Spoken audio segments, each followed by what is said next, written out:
കടവല്ലൂർ, ചാലിശ്ശേരി എന്നീ പഞ്ചായത്തുകളിലെ 400 ഏക്കർ നെൽകൃഷിക്ക് പുതിയ പ്രതീക്ഷ നൽകുന്ന ഒറ്റപ്പിലാവ് മുട്ടിപ്പാലം പദ്ധതിയുടെ ഭാഗമായുള്ള തോട് നവീകരണത്തിന് യന്ത്രങ്ങളെത്തി. തോടിന്റെ ആഴം കൂട്ടുമ്പോൾ ലഭിക്കുന്ന മണ്ണ് ഉപയോഗിച്ച് ബണ്ട് നിർമ്മിക്കാനാണ് പദ്ധതി. നഗരസഞ്ചയ് പദ്ധതി പ്രകാരം ലഭിച്ച 2 കോടി രൂപ ഉപയോഗിച്ച് തണത്തറ മുതൽ മുട്ടിപ്പാലം വരെയുള്ള 1.15 കിലോമീറ്റർ തോട് ആഴവും വീതിയും കൂട്ടി നവീകരിക്കുകയും ഒറ്റപ്പിലാവ് മുട്ടിപ്പാലം പൊളിച്ച് റെഗുലേറ്റർ കം ബ്രിഡ്ജായി പുനർനിർമ്മിക്കുകയുമാണ് പദ്ധതി ലക്ഷ്യമിടുന്നത്.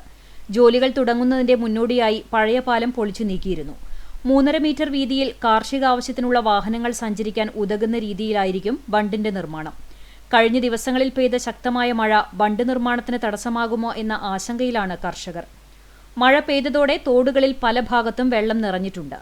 വെള്ളത്തിൽ കുതിർന്ന മണ്ണ് ഉപയോഗിച്ച് നിർമ്മിക്കുന്ന ബണ്ടിന് ബലവും സുരക്ഷയും കുറവായിരിക്കുമെന്ന് കർഷകർ പറയുന്നു. മഴ ഭീഷണി നിലനിൽക്കുന്ന സാഹചര്യത്തിൽ തോടിന്റെ ആഴം കൂട്ടുന്ന ജോലികൾ കാര്യക്ഷമമായി നടക്കില്ലെന്ന ആശങ്കയുമുണ്ട്. വേനൽ അവസാനിക്കും മുൻപ് പ്രധാന ജോലികൾ പൂർത്തിയായില്ലെങ്കിൽ അടുത്ത സീസണിലെ കൃഷി പ്രതിസന്ധിയിലാകും.